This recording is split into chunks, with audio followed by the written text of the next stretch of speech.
बिस्मिल्लाहिर्रहमानिर्रहीम। Dear students, previous lecture में हमने हाइड्रोजन बॉन्ड के बारे में पढ़ा था।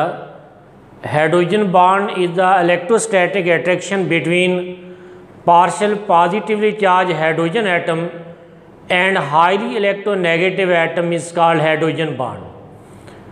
हाइड्रोजन बॉन्डिंग ऐसे मॉलिक्यूल्स के दरमियान पाई जाती है जिसमें hydrogen is directly attached with fluorine atom या hydrogen is directly attach with nitrogen atom, या ऐसा मॉलिक्यूल जिसमें hydrogen is directly attach with oxygen atom. तो आज हम इन्हीं हाइड्रोजन बॉन्डिंग का इफेक्ट डिस्कस करेंगे on the properties of molecule या properties of hydrogen bonded molecules. तो first we discuss the thermodynamic properties of covalent hydride.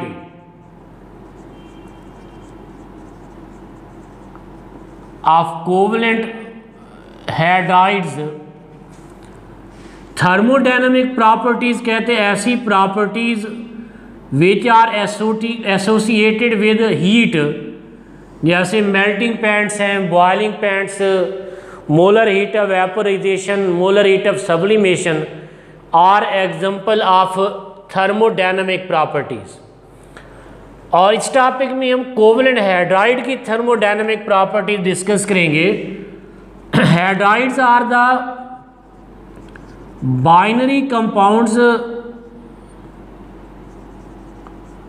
Of hydrogen with other elements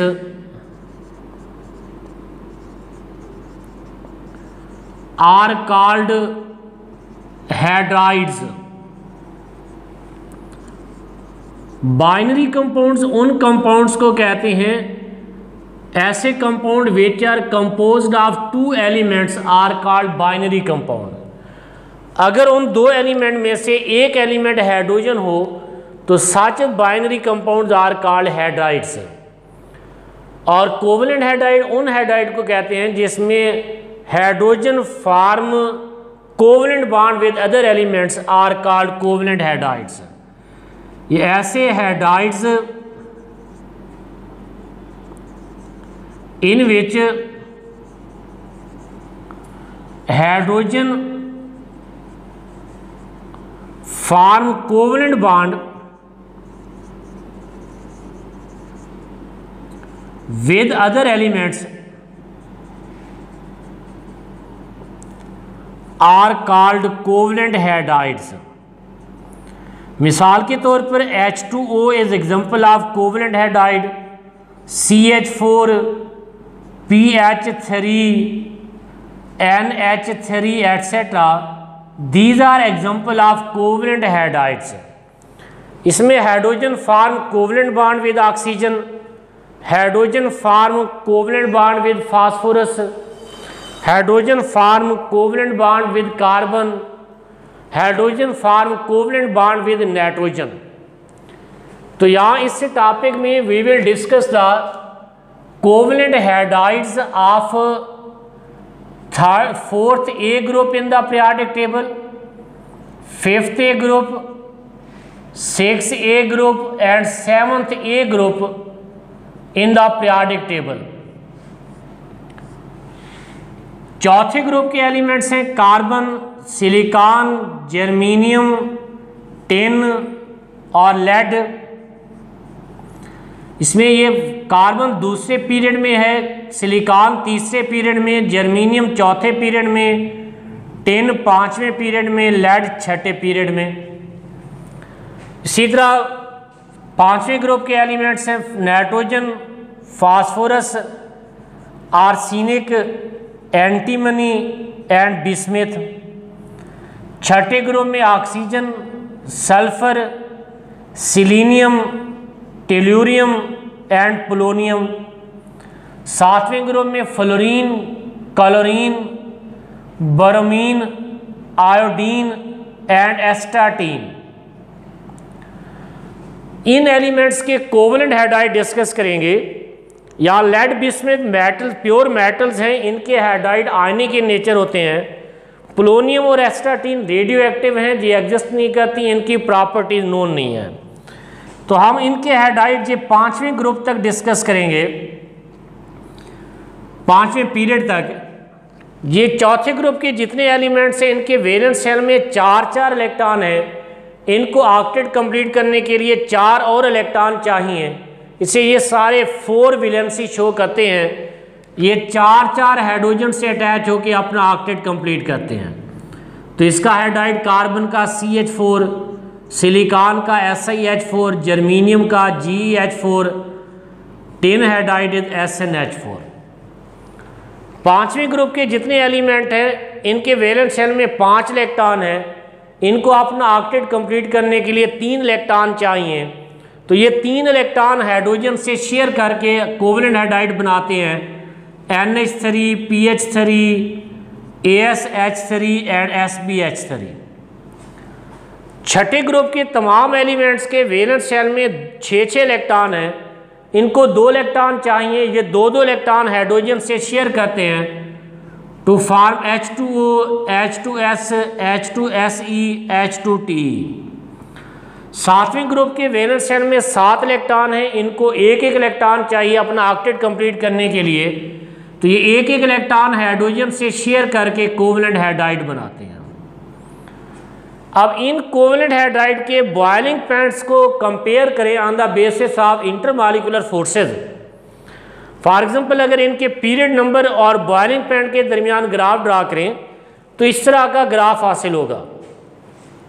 अब इस ग्राफ में अगर हम चौथे ग्रुप के हाइड्राइड देखें, CH4, SiH4, GeH4 और SnH4, तो इनमें CH4 का बॉइलिंग पॉइंट सबसे कम है, SiH4 का उससे ज़्यादा है, GeH4 का बॉइलिंग पॉइंट और ज़्यादा है, SnH4 का और ज़्यादा है।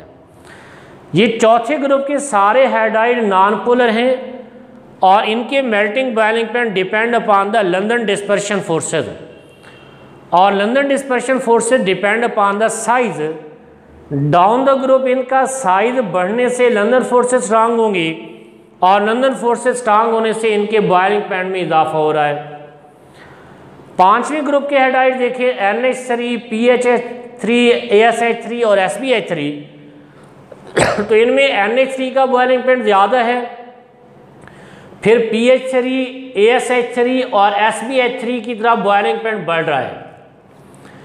NH3 का बॉइलिंग पॉइंट सबसे ज़्यादा है ड्यू टू हाइड्रोजन बॉन्डिंग। को अमोनिया के मॉलिक्यूल में hydrogen is directly attached with nitrogen atom और ऐसे मॉलिक्यूल में हाइड्रोजन बॉन्ड पाया जाता है। बाकी PH3, ASH3 और SbH3 में down the group size of element बढ़ने से लंदन फोर्सेज स्ट्रांग होंगी और लंदन फोर्सेज स्ट्रांग होने से इनके बॉइलिंग पॉइंट बढ़ रहे हैं। इसी तरह छठे ग्रुप में अगर देखें, छठे ग्रुप के एलिमेंट्स में H2O, H2S, H2Se और H2Te, तो इसमें H2O का बॉइलिंग पॉइंट सबसे ज़्यादा है, फिर H2S से H2Se और H2Te की तरफ बॉइलिंग पॉइंट में इजाफा हो रहा है। H2O में भी हाइड्रोजन बॉन्डिंग है, हाइड्रोजन बॉन्डिंग की वजह से इसका बॉइलिंग पॉइंट सबसे ज़्यादा है, फिर H2S से H2Te की तरफ बॉइलिंग पॉइंट में इजाफा हो रहा है due to increase in size. 7वें ग्रुप के एलिमेंट देखें तो HF का बॉइलिंग पॉइंट सबसे ज़्यादा है ड्यू टू हाइड्रोजन बॉन्डिंग, इसमें भी हाइड्रोजन बॉन्डिंग पाई जाती है। फिर HCl से HBr, HI की तरफ बॉइलिंग पॉइंट में इजाफा हो रहा है due to increase in size. Size बढ़ेगा, लंदन फोर्सेज स्ट्रांग हो रही हैं और लंदन फोर्सेज स्ट्रांग होने से बॉइलिंग पॉइंट में इजाफा हो रहा है। तो इन तमाम कोवेलेंट हाइड्राइड में ये H2O, HF और NH3, इन तीनों हाइड्राइड्स का बॉइलिंग पॉइंट सबसे ज़्यादा है क्योंकि ये 3 हाइड्राइड्स में हाइड्रोजन बॉन्डिंग पाई जाती है which is stronger intermolecular forces. Hydrogen bonding की वजह से इन तीनों का बॉइलिंग पॉइंट बाकी हाइड्राइड्स से ज़्यादा है। फिर H2O और HF को कंपेयर करें, फ्लोरीन की इलेक्ट्रोनेगेटिविटी सबसे ज़्यादा है, तो फ्लोरीन में हाइड्रोजन पे पॉजिटिव चार्ज ज़्यादा होने की वजह से HF में हाइड्रोजन बॉन्ड को ज़्यादा स्ट्रांग होना चाहिए एज़ कंपेयर टू H2O। और अगर HF में हाइड्रोजन बॉन्ड ज़्यादा स्ट्रांग है तो HF का बॉइलिंग पॉइंट ज़्यादा होना चाहिए, वाटर का बॉइलिंग पॉइंट कम होना चाहिए। लेकिन यहाँ वाटर का बॉइलिंग पॉइंट HF से ज़्यादा है। इसका मतलब है कि वाटर में हाइड्रोजन बॉन्डिंग ज़्यादा स्ट्रांग है एज़ कम्पेयर टू HF। उसकी वजह यह है कि वाटर में 2 हाइड्रोजन एटम हैं और ऑक्सीजन पे 2 लोन पेयर हैं। इससे पानी में पर मॉलिक्यूल 2 हाइड्रोजन बॉन्ड बनते हैं। HF में 1 हाइड्रोजन एटम है और 3 लोन पेयर हैं। 1 हाइड्रोजन एटम की वजह से पर मॉलिक्यूल 1 हाइड्रोजन बॉन्ड बनता है। इससे HF का बॉइलिंग पॉइंट कम है कि इसमें 1 लोन पेयर ऑफ इलेक्ट्रॉन होने की वजह से पर molecule 1 hydrogen bond is formed. जबकि in case of water oxygen पे 2 लोन पेयर और 2 हाइड्रोजन एटम की वजह से यहाँ पर मॉलिक्यूल 2 हाइड्रोजन बॉन्ड बनते हैं। ये ऑक्सीजन एक वाटर मॉलिक्यूल के हाइड्रोजन के साथ, इसी तरह एक और वाटर मॉलिक्यूल के हाइड्रोजन के साथ भी हाइड्रोजन बॉन्ड बना लेता है। इसी तरह ये हाइड्रोजन एक और ऑक्सीजन के साथ हाइड्रोजन बॉन्ड बना लेता है। ये हाइड्रोजन भी एक और ऑक्सीजन के साथ हाइड्रोजन बॉन्ड बना लेता है। इस तरह पर मॉलिक्यूल वाटर में 2 हाइड्रोजन बॉन्ड बनते हैं और HF में पर मॉलिक्यूल 1 हाइड्रोजन बॉन्ड बनता है। इससे HF में हाइड्रोजन बॉन्डिंग वीक है as compare to water. So water का बॉइलिंग पॉइंट HF से ज़्यादा है। तो ये बॉइलिंग पॉइंट थर्मोडायनामिक प्रॉपर्टीज़ हैं। जो जो इंटरमॉलिक्यूलर फोर्स से ज़्यादा स्ट्रांग होंगी, मेल्टिंग बॉइलिंग पॉइंट्स इंक्रीज होते हैं। इसी तरह हाइड्रोजन बॉन्डिंग मॉलिक्यूल्स की प्रॉपर्टीज़ में solubility is also affected by intermolecular hydrogen bonding. ये सॉल्युबिलिटी ऑफ मॉलिक्यूल डिस्कस करें इन वाटर। ये दूसरी property solubility in water. Water is hydrogen bonded molecule. पानी में वो मॉलिक्यूल हल हो जाते हैं जो पानी के साथ हाइड्रोजन बॉन्ड बना लें। मिसाल के तौर पर alcohols are soluble in water due to hydrogen bonding. Alcohol पानी में हाइड्रोजन बॉन्डिंग की वजह से हल हो जाते हैं। Alcohols ROH, general formula alcohol का ROH, R represent the alkyl group. इसमें OH bond is polar due to difference of electronegativity. ये ऑक्सीजन पानी के हाइड्रोजन के साथ हाइड्रोजन बॉन्ड फॉर्म कर लेता है। इस हाइड्रोजन बॉन्डिंग की वजह से alcohols are soluble in water. लेकिन अगर R ग्रुप का साइज बढ़ता जाए तो सॉल्युबिलिटी कम होती जाएगी। R group non polar and है, इसका साइज बढ़ेगा तो वाटर इजीली अप्रोच नहीं करेगा, हाइड्रोजन बॉन्ड वीक होगा, सॉल्युबिलिटी कम होती जाएगी। तीसरा, with increase in number of carbon atoms in alcohol या with increase in molar mass the solubility of alcohol in water decreases. Solubility of alcohols in water decreases. कुछ R group का size बढ़ने से, molar mass बढ़ने से hydrogen bond week होता जाएगा। इसी तरह lower carboxylic acids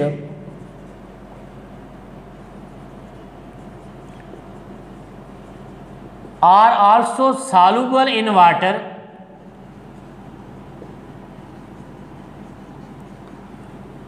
due to hydrogen bonding।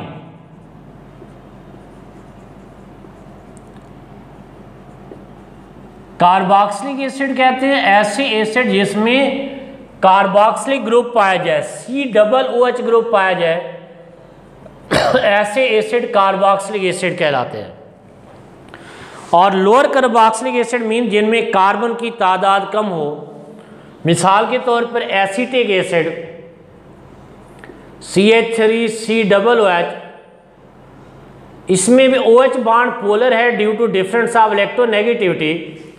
ये एसिटिक एसिड का हाइड्रोजन पानी के ऑक्सीजन के साथ हाइड्रोजन बॉन्ड बना लेता है। इस हाइड्रोजन बॉन्डिंग की वजह से lower carboxylic acids are also soluble in water.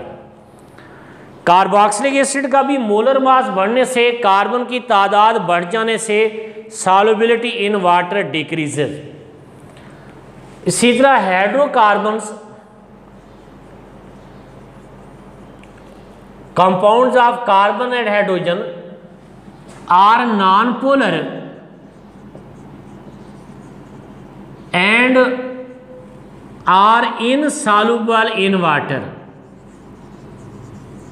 Hydrocarbons पानी में हल नहीं होते, कोई नॉन पोलर हैं, ये पानी के साथ हाइड्रोजन बॉन्ड फॉर्म नहीं करते, इसे they are insoluble in water. मिसाल के तौर पर methane, ethane, propane etcetera, these are insoluble in water. ये पानी में हल पजीर नहीं है।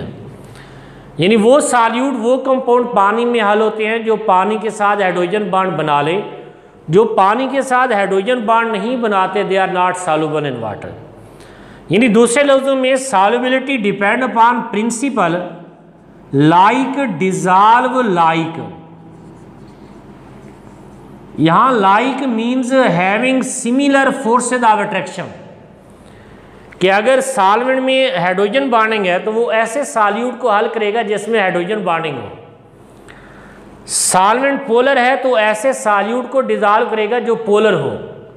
यानी polar solute are soluble in polar solvent, non polar solutes are soluble in non polar solvent. तो यहाँ पानी में सॉल्युबिलिटी डिस्कस कर रहे हैं ड्यू टू हाइड्रोजन बॉन्डिंग, तो पानी में सिर्फ वही सॉल्यूट डिजॉल्व होंगे जो पानी के साथ हाइड्रोजन बॉन्ड बना सकते हैं।